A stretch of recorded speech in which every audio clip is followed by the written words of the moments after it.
Entrez, nous vous attendions. Nous savons que vous regardez cette vidéo sur notre site Web ou notre chaîne YouTube parce que vous voulez connaître les étapes exactes pour obtenir ce type de document aussi rapidement et facilement que possible. Alors, attachez votre ceinture, c'est parti. Si vous voyez ceci, vous cherchez sûrement à accélérer la procédure d'un PASL, ce relevé de notes lycéen non enregistrable par le secrétaire d'État du Texas. Quel en sera le coût? Quels sont les délais et les étapes pour commander une apostille du Texas auprès de nos services? D'abord, les documents non enregistrables par l'État, comme les relevés de notes, ne s'envoient pas par email ou fax pour apostille, sauf une exception que nous allons aborder dans un instant. Envoyer par courrier ou déposer l'original du relevé de notes lycéen signé à Austin, Texas. De plus, les documents non enregistrables doivent être notariés par un notaire du Texas. Seul un notaire de cet État est accepté. Utilisez uniquement un notaire du Texas. Deux options s'offrent à vous pour faire notarier votre document scolaire. La première implique un responsable de l'école et un notaire. La seconde peut être faite par vous-même et un notaire. Vous pouvez donc complètement contourner l'école. Concernant les relevés de notes du lycée, peu importe que vos relevés proviennent d'un lycée du Texas, d'un autre État ou même d'un autre pays. Avec les deux options, vous ne pouvez faire que les deux options. Pour un relevé du Texas, les deux options sont possibles, mais ailleurs, vous n'avez qu'une seule option. La première, déconseillée car difficile, est celle qui risque le plus d'entraîner des erreurs avec des fautes commises par le responsable ou le notaire sur vos documents. Votre document envoyé par courrier sera rejeté par l'État et votre argent sera perdu. Vous devrez repayer pour le faire. Nous déconseillons donc cette première option. Ceci n'est valable que si une entité ou un pays étranger, s'ils exigent l'apostille de votre relevé de notes du lycée, spécifie que vous devez apostiller les originaux. Seulement dans ce cas. S'ils ne le font pas, vous pouvez choisir l'option 2, qui est beaucoup plus simple et rapide pour vous. Donc, très simplement, sur vos relevés de notes du lycée, vous devez inscrire cette formulation exacte et un responsable de l'école doit faire une déclaration sous serment et signer. S'ils ne font pas la déclaration sous serment, les documents sont rejetés. Si l'acte n'est pas notarié, les documents sont rejetés. Si l'école ou le responsable ne signe pas ou si le notaire fait une erreur, tout sera rejeté. C'est donc crucial. Utilisez cette formulation exacte. Prenez simplement votre relevé de notes du lycée à la dernière page au verso vierge pour l'écrire dessus. Vous pouvez simplement l'écrire à la main ou, mieux encore, cliquer sur ce PDF juste ici pour télécharger toute la formulation que vous voyez là. C'est surligné. Vous pouvez imprimer cette lettre et la trombonner à vos bulletins scolaires. Le responsable de l'école et le notaire signeront ce document. C'est une déclaration exigée par le secrétaire d'État du Texas pour l'apostille et l'original. Donc, le responsable de l'école va dire: je certifie que ce relevé de notes du lycée 2, et puis dans cet espace ici, ils inscrivent le nom de l'élève. Et c'est très important. Il doit être écrit exactement comme votre nom sur votre relevé de notes du lycée. Regardez-le simplement. Si c'est écrit John Doe dessus, ils doivent mettre votre nom comme John Doe ici. Si votre second prénom complet apparaît, inscrivez-le ici comme John Douglas Doe. Si seule l'initiale figure sur votre relevé de notes, ils ne peuvent pas l'inscrire. Assurez-vous donc que votre nom soit imprimé ici exactement comme sur votre relevé. Ils font cette erreur tout le temps. D'accord. Ensuite, ils demandent si l'accord est exact et complet. Ils le signent, puis vérifient l'essentiel. Ils doivent inscrire leur titre officiel à l'école, quel qu'il soit. Ils peuvent simplement écrire assistant du principal, personnel administratif ou bien responsable des inscriptions, quel que soit l'intitulé de leur poste. Ils doivent simplement l'indiquer, leur titre à cet endroit. C'est quelque chose que l'État du Texas veut voir. D'accord? Ensuite, pour la partie du notaire ici, c'est simple. Le notaire y indique le nom du comté. Si c'est à Houston, c'est le comté de Harris. À Austin, c'est Travis. À Dallas, c'est Dallas ou Tarrant. Si c'est à Apostles, c'est le comté d'Apostles et à San Antonio, c'est Bexar. Vous comprenez donc, selon le comté de votre lycée, c'est ce que le notaire indiquera ici. Et c'est crucial car il peut se tromper de plusieurs façons. Il est clairement précisé ici. Écrivez en lettres d'imprimerie et pas en cursive le nom du responsable de l'école. Le signataire doit donc écrire en majuscule le nom de cette personne sur cette ligne. Mais voici ce qu'ils feront mal, et votre document sera rejeté. Ils vont écrire leur propre nom. Le notaire va écrire son propre nom à cet endroit. Le document va être rejeté.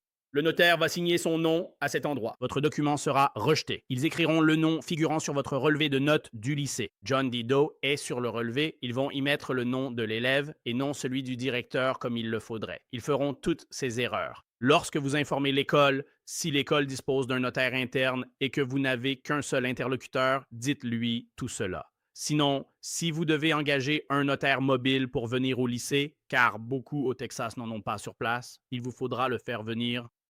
Envoyez-leur ce texte et ce PDF par email pour expliquer comment cela s'est passé. Assurez-vous qu'ils connaissent la marche à suivre pour que tout soit fait. La deuxième option, plus simple et rapide, est recommandée car vous contrôlez tout sans dépendre de l'école ou du notaire. Vous participez directement au processus. Il vous suffit de photocopier chaque page de vos relevés de notes du lycée. Peu importe la longueur de votre relevé de notes, photocopiez-en chaque page, sinon le Texas le rejettera. Pour obtenir une apostille, apportez l'affidavit de copie certifiée ici. Ensuite, il suffit de copier-coller ceci dans un document Word ou, encore mieux, cliquer sur ce PDF et cela téléchargera cet affidavit certifié ici. Cet affidavit est une déclaration que vous faites. Il indique imprimer le relevé de notes scolaires, nom du titulaire. C'est vous. Le nom sur le relevé du lycée. Si vous êtes un parent ou un grand-parent, vous en êtes le titulaire. Parce que si l'élève a moins de 18 ans, si l'élève a 18 ans, alors il peut le faire lui-même. Et ils doivent le faire eux-mêmes, pas vous. Ils font une déclaration sous serment, je jure que c'est une copie conforme de mon relevé de notes du lycée, etc. D'accord. Et ensuite, le titulaire du relevé de notes va signer ici devant le notaire. Celui-ci indique alors le lieu pour effectuer cette démarche. Peu importe où vous êtes dans l'État du Texas, n'importe quel notaire peut le faire. Cela n'a vraiment pas d'importance. D'accord, et c'est aussi important, ne vous trompez pas ici. Veuillez inscrire le nom du titulaire du relevé de notes scolaires. Le notaire ne doit pas signer à cet endroit, mais seulement y noter votre nom. Il s'agit du nom de la personne figurant sur le document, avant qu'ils n'apposent leur signature juste ici. Vous pouvez aussi faire appel à un notaire en ligne du Texas ou notaire à distance pour vos documents via Zoom, même si vous n'êtes pas au Texas ou aux États-Unis. Utilisez notre page Contactez-nous pour nous envoyer vos documents officiels signés et notariés. Plus besoin d'envois postaux ou de déplacements en personne. Pour y accéder, il existe 3 options différentes pour y parvenir. Cliquez simplement ici. Cliquez ici sur la femme ou sur notre formulaire d'apostille du Texas via le bouton en bas de cette page. Remplissez-le en ligne, imprimez-le, puis déposez-le ou envoyez-le par courrier avec un bordereau de retour FedEx ou UPS. Vos documents seront ensuite expédiés au destinataire de votre choix n'importe où dans le monde. Avec la notarisation électronique, vous n'avez aucun document à nous envoyer par courrier ni à déposer. Téléchargez simplement 3 PDF sur notre page Contactez-nous. Le premier contient votre acte David certifié et notarié, ainsi que vos relevés de notes du lycée réunis en un seul fichier. Le deuxième est votre étiquette de retour prépayé FedEx ou UPS. Le troisième est le PDF de notre bon de commande. Une fois sur notre page de formulaire de commande, au lieu de lancer une impression papier classique, allez dans les paramètres de votre imprimante pour sélectionner dans le menu déroulant l'option Enregistrer au format PDF. Choisissez l'enregistrement au format PDF lors de l'impression. Téléchargez ensuite ce fichier sur notre page de contact, vous évitant ainsi tout déplacement. Vous n'avez pas besoin de vous déplacer, ni d'envoyer de courrier, ni de sortir de chez vous. Vous pouvez faire tout cela très facilement depuis n'importe où dans le monde.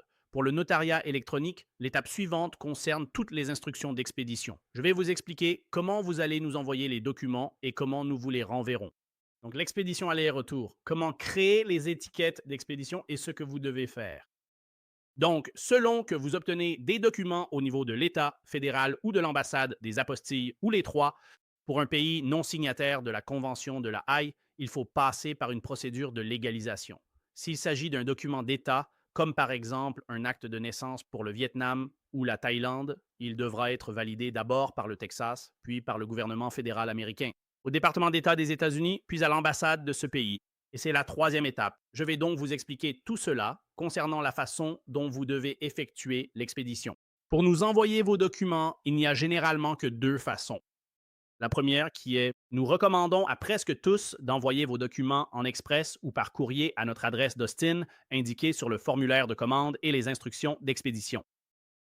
Si vous habitez à Austin, vous pouvez aussi déposer vos documents chez nous. Cela n'accélère pas le processus, comme indiqué à l'étape 3, que ce soit par courrier ou sur place. Ce n'est pas un service sans rendez-vous. Vous ne pouvez pas entrer dans notre bureau et en ressortir avec l'apostille. L'apostille émane du secrétaire d'État du Texas, du département d'État, d'une ambassade ou d'un consulat étranger. Nous traitons toutes les légalisations dans notre bureau de Washington, D.C.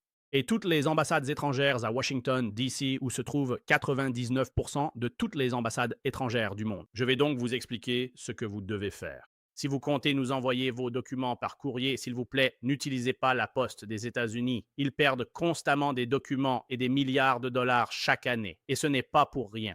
Ils sont incompétents. Ils ne sont pas fiables. Ne les utilisez pas. Ne postez pas vos documents et ne demandez pas non plus de renvoi par la poste. Parce qu'en général, le suivi est catastrophique. Nous recommandons uniquement d'utiliser FedEx, mais si vous préférez FedEx ou UPS, ou si vous êtes en Europe, en Amérique du Sud ou en Amérique centrale, je sais que là-bas, le plus utilisé est DHL. Mais encore une fois, le plus fiable est qui? Nous les recommandons et nous expédions avec eux chaque jour. Nous envoyons jusqu'à 10 000 documents et nous avons des clients sur 6 continents. Il ne nous manque que l'Antarctique, c'est FedEx. Ils sont de loin les plus fiables. Si vous ne voulez pas que vos documents soient endommagés ou perdus, ils sont les plus fiables et ce sont aussi les moins chers si vous envoyez des documents. Aux États-Unis, de loin. Et je vais vous donner un exemple. Nous expédions à notre bureau de Washington, D.C. depuis Austin, Texas. C'est en plein centre du Texas, aussi loin que possible à travers le pays, jusqu'à l'océan Atlantique, à Washington, D.C. Cela nous coûte 10 $ et 95 cents pour envoyer des documents par FedEx en 2 jours à notre bureau de DC. Bureau. Si nous utilisons UPS, le délai est le même. C'est plus de 40 $ si nous utilisons la poste. C'est plus de 20 $, genre 23 $, plus du double. Donc si vous envoyez des documents, FedEx est bien moins cher qu'UPS et la poste d'ailleurs. Si vous le faites rapidement, en 1 nuit ou 2 jours, la plupart des gens ne le font pas vraiment. Mais c'est seulement si vous utilisez l'option FedEx One. Et notre vidéo sur nos pages d'expédition, ils vont passer par là. Je vais expliquer cela. Voici donc les liens sur lesquels vous allez cliquer. Donc, cela fera une longue vidéo, encore une vidéo de 15 ou 21 minutes. Elle va vous guider à travers quelque chose que FedEx ou UPS ne font pas sur leur site web. Nous avons des captures d'écran et une vidéo qui explique étape par étape comment créer une étiquette de retour prépayée sur fedex.com ou ups.com depuis n'importe où dans le monde. Partout dans le monde, vous pouvez générer une étiquette prépayée en ligne. Imprimez-la pour un envoi postal ou envoyez-nous simplement le PDF par email. Seul le format PDF est accepté pour vos étiquettes. Dans un document Word, un GIF, un JPEG ou quoi que ce soit d'autre, il vous faut le PDF original que UPS et FedEx vous donnent lorsque vous le créez. Cliquez sur ces liens. Une vidéo et des captures d'écran vous guideront pour vous expliquer la marche à suivre. D'accord. Si vous expédiez à l'international, vous devrez remplir ce qu'on appelle une facture ou un reçu de douane. C'est un document que vous devez remplir. Cliquez sur ceux pour FedEx et UPS. Nous avons un modèle pré-rempli pour vous, il ne reste qu'à le compléter. Signez, datez et complétez les informations nécessaires. C'est déjà fait pour vous. Encore une fois, selon le pays, ils n'en ont normalement pas besoin. Mais nous le faisons toujours, au cas où. C'est conseillé pour vos documents internationaux depuis les États-Unis vers un autre pays. Le Mexique s'en fiche, par exemple, mais vous pouvez quand même le faire. Mais avec FedEx, ils ne s'en préoccupent pas vraiment. Mais dans la plupart des autres pays du monde, pour passer la douane, il faudra vraiment que vous ayez ce document. D'accord? Et puis, l'autre point important, c'est que vous ne pouvez pas mettre notre nom sur l'étiquette d'expédition. Laissez-moi me répéter, vous ne pouvez mettre notre nom, numéro ou adresse nulle part sur votre envoi lorsque nous vous le renvoyons. C'est pour l'envoi vers vous. Donc, nous avons apostillé votre document et maintenant, vous souhaitez qu'il vous soit renvoyé ou à un cabinet d'avocats ou dans un autre pays. Un ami, proche ou collègue, société ou administration, peu importe la destination, générez votre étiquette d'expédition prépayée. Importateur et expéditeur, vous ne pouvez pas mettre notre nom. Si ça passe en douane, on sera facturé. Et on est facturé. Des centaines de dollars. Ça ne nous appartient pas. On ne renverra donc pas vos documents si vous mettez notre nom dessus. Pensez-y comme à une enveloppe que vous envoyez à quelqu'un dans le coin supérieur gauche. Aux États-Unis, vous indiquez l'expéditeur pour le retour. C'est-à-dire que si l'adresse à laquelle vous l'envoyez est incorrecte et que la poste ne peut pas la livrer, ils vont vous renvoyer ce courrier. C'est ce que nous demandons. Vous ne pouvez simplement pas mettre notre adresse dessus. Saisissez une adresse, peu importe laquelle. Mettez celle d'un proche, collègue ou entreprise. Vous ne pouvez pas mettre nos informations dessus. À la place, mettez simplement les vôtres. Mettez votre adresse en expéditeur et destinataire. Par exemple, vous l'expédiez et voulez qu'il soit renvoyé en Europe. Si vous avez un proche aux États-Unis, utilisez simplement son adresse. Encore une fois, ceci n'est valable que si votre colis vous est retourné. Ils ont besoin d'une adresse de retour. Si ça passe par la douane, ils doivent pouvoir facturer quelqu'un pour les frais, peu importe, mais n'utilisez simplement pas la nôtre. C'est vraiment simple. Et pour les deux cas, cliquez ici, nous allons voir ce que cela signifie et comment faire. Chez FedEx ou UPS, quand vous le faites en ligne, ils demanderont d'où est-ce envoyé. N'y mettez pas notre adresse ou numéro, c'est simple, pourtant beaucoup disent ne pas pouvoir le faire. Oui, c'est possible. Vous faites erreur. Suivez nos instructions. Faites-le en ligne. Évitez de faire ça dans un magasin FedEx ou UPS, car ils ne savent souvent pas de quoi ils parlent. Faites-le simplement en ligne. Nous le faisons tous les jours, depuis tous les pays du monde. Vous pouvez créer l'étiquette en ligne sans utiliser notre adresse. Parce que, encore une fois, c'est vous qui créez l'étiquette en ligne et qui la payez. Pas nous. Nous faisons simplement le dépôt chez FedEx, UPS ou DHL pour vous. Donc, vous ne pouvez pas mettre notre adresse, car alors, techniquement, aux yeux de FedEx, UPS ou DHL, nous serions considérés comme l'importateur. Nous sommes l'expéditeur. Vous comprenez? Toute la responsabilité légale incombe à notre entreprise et, selon notre politique interne, nous ne pouvons pas accepter cela. Donc, n'utilisez pas notre adresse sur les étiquettes d'expédition. C'est crucial, nous ne l'expédierons pas, c'est une certitude. Pas de renvoi. Nous vous demanderons une nouvelle étiquette d'expédition. Pour l'international, nos coordonnées ne doivent pas y figurer. Si c'est spécifiquement pour l'international, nous ne le renverrons pas.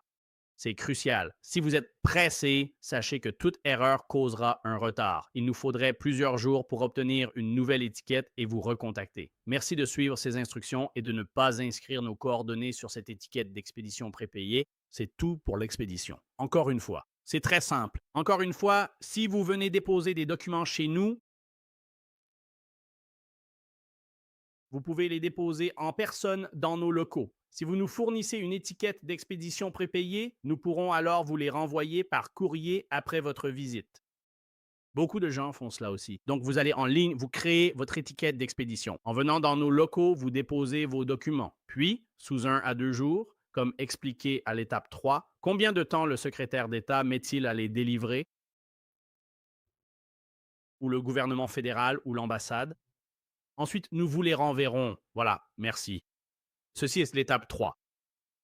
Je vais passer en revue les tarifs actuels que nous proposons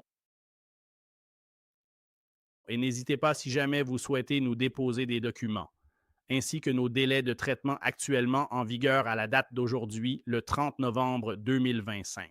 Donc, si vous souhaitez nous déposer des documents, ce que vous devrez faire, c'est imprimer notre formulaire de commande que vous remplissez en ligne, sur lequel vous allez cliquer juste ici en bas.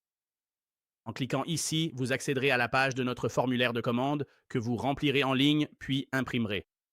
Et il y a une autre vidéo à cet endroit qui explique comment remplir le formulaire de commande et tout ce qui s'y rapporte.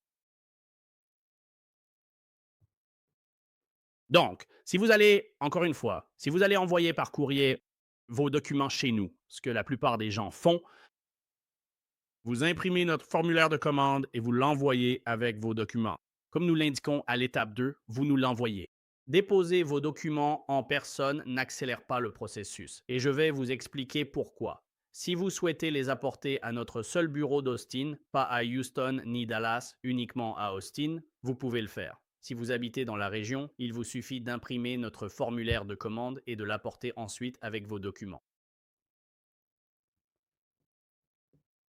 Je vais maintenant vous expliquer nos horaires de dépôt. Pour le service le jour même, cela signifie que nous déposerons vos documents juridiques auprès du secrétaire d'État du Texas si nous recevons vos documents avant midi, heure normale du centre, du lundi au vendredi, à l'exception des jours fériés fédéraux ou d'État importants. Donc, chaque fois que le secrétariat d'État est ouvert et qu'il est en fait fermé plus de jours que les administrations fédérales et étatiques, comme pour le 4 juillet cette année, ils ont fermé le lundi suivant le 4 juillet, ce n'était pas un jour férié fédéral. Et ils ont fermé cette semaine, mercredi avant Thanksgiving. Et ce n'était pas un jour férié fédéral ou vendredi noir. Le Black Friday, ils ferment aussi. Ce n'est pas un jour férié, mais ils ferment 3 jours cette semaine. Et ils seront fermés pendant 3 jours pour Noël. Ils ont annoncé fermer dès la veille de Noël, bien que ce ne soit pas un jour férié. Quand c'est fermé, on ne peut pas déposer votre dossier. Gardez simplement cela à l'esprit. Avec les délais de traitement, aucune entreprise ne peut déposer vos documents à moins que le secrétariat d'État ne soit ouvert. Je voulais juste être clair à ce sujet. Donc, si nous recevons vos documents avant midi, heure normale du centre, du lundi au vendredi, lorsqu'ils sont ouverts, nous vous garantissons. Si nous les recevons avant midi, nous les déposerons auprès de l'État. Ensuite, Selon leur délai, cela peut changer. Nous ne contrôlons pas cela. Personne ne contrôle la rapidité avec laquelle ils traitent les dossiers.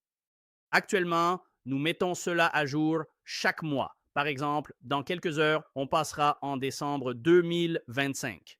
Si vous regardez cette vidéo dans le futur, en 2026 ou 27, oubliez ces images. Ce qui compte est écrit sur cette page. C'est le délai de traitement actuel pour le secrétaire d'État. Je vais passer cela en revue avec nos exemples. Et actuellement, en novembre 2025, le secrétaire d'État délivre les apostilles en 0 à 2 jours ouvrables. J'expliquerai ce que signifie 0 jour. Nous allons donc donner quelques scénarios ici. Donc, si nous recevons vos documents par courrier ou dépôt avant midi, heure centrale, nous allons déposer vos documents. Il est alors possible, mais pas probable, que le secrétaire d'État délivre votre apostille le même jour. Donc, le même jour signifie 0, c'est-à-dire que nous allons recevoir votre document à ou avant midi ce jour-là. Nous allons le déposer ce jour-là et il se peut qu'il le délivre le même jour. Nous vous le renverrons par courrier le jour même. C'est ce que l'on appelle 0 jour. Ou bien cela peut leur prendre jusqu'à 2 jours ouvrables après que nous ayons déposé le dossier pour qu'ils vous le délivrent. D'accord? Je vais donc vous expliquer nos exemples ici. Donc, scénario 1, nous recevons vos documents avant ou à notre heure limite de midi, heure centrale, un lundi. Et ensuite, nous le déposons le même jour. Le secrétaire d'État va soit délivrer une apostille sur vos documents le même jour, ce qui correspond à 0 jours. Le jour ouvrable suivant, il pourrait le faire, ce qui correspond à 1 jour ou 2 jours ouvrables. Donc, dans le pire des cas, vous le recevrez et il vous sera renvoyé par courrier le mercredi. Voilà, c'est le meilleur scénario possible. Si nous recevons votre document avant midi, d'accord. Le deuxième exemple, c'est si nous recevons votre document après-midi, heure centrale. Donc, si vous nous l'envoyez par UPS, FedEx ou DHL l'après-midi, ou si vous le déposez à notre bureau à 2, 3 ou 4 heures, même juste avant 17 heures ce lundi. Nous allons le déposer le lendemain, nous ne pourrons le traiter que le jour suivant. Nous allons le déposer le prochain jour ouvrable et ensuite, il pourrait l'émettre ce même jour. Cela fait 0 jour. Il pourrait l'émettre le jour ouvrable suivant, soit 1 jour ou 2 jours ouvrables. Dans le pire des cas, nous pouvons le récupérer pour vous le poster ce jeudi. Dans les deux cas, si on reçoit votre document un lundi, avant ou après-midi, ce sera prêt pour mercredi ou jeudi. Donc, sauf apocalypse, zombie ou invasion extraterrestre, si vous l'envoyez le lundi, il vous sera renvoyé par courrier le jeudi. Dans le meilleur des cas, cela peut même vous être renvoyé dès le lundi suivant. Donc, juste pour récapituler. Et je ne saurais trop insister là-dessus. Au bureau principal d'Austin, déposer vos documents en personne plutôt que par courrier n'accélère pas le processus. Qu'ils arrivent par dépôt ou courrier avant ou après-midi, le délai reste le même. Trop de gens ne lisent pas notre site, ne nous contactent pas et viennent pensant que c'est fait le jour même. C'est impossible car cela dépend du secrétaire d'État, c'est sa décision. Ce sont eux qui décident de la livraison le jour même, le lendemain ou sous 2 jours. À moins d'habiter dans la région d'Austin, ça n'accélère pas le processus. Envoyez-nous simplement vos documents en livraison express. Comme nous l'indiquons à l'étape 2, voici comment faire. D'accord. Ces tarifs sont valables aujourd'hui, mais pourraient changer plus tard, peu importe l'année où vous regardez cette vidéo. Fiez-vous uniquement aux tarifs qui sont indiqués ici, car c'est ce qu'il faut suivre. Actuellement, pour faire apostiller un document auprès du secrétaire d'État, le tarif est de 95 $. Et cela inclut tous les frais de dépôt. Donc, vous ne nous envoyez pas de chèque, de mandat ou de chèque de banque. Vous ne nous envoyez pas d'argent pour les frais de dépôt d'État. Et vous ne faites pas la paperasse. Vous ne nous envoyez pas le formulaire de l'État. Nous avons nos propres formulaires et nous payons les frais de dépôt. 95 $. C'est tout. Il n'y a pas de taxe. C'est un forfait de 95 $. C'est tout ce que vous payez. Et si vous avez plusieurs documents, c'est à tarif réduit. Voici un petit tableau simple pour vous. Un document, c'est 95 $ pour 2 apostilles et que c'est en même temps, c'est 170, 3, 245 et ainsi de suite. Tarif actuel uniquement. Vous savez, c'est comme ça. De plus, chaque document supplémentaire coûte 75 $. Et puis, quand vous êtes prêt, il vous suffit de cliquer sur ce bouton pour accéder à notre formulaire de commande d'apostille du Texas. C'est valable uniquement pour le Texas. Cela ne concerne pas les tarifs fédéraux pour les documents d'entreprise à apostiller ou les frais d'ambassade. Ceci concerne spécifiquement uniquement le Texas, le secrétaire d'État et les documents du Texas. Donc, les documents qui sont notariés par un notaire du Texas ou les documents émis par une entité texane, une ville, un État, un comté ou le gouvernement de l'État, comme un acte de naissance texan, un certificat de décès, une licence de mariage, un jugement de divorce, un casier judiciaire, des chèques, un permis de conduire, des procurations, ce genre de choses. Voilà, c'est l'étape 3. Merci.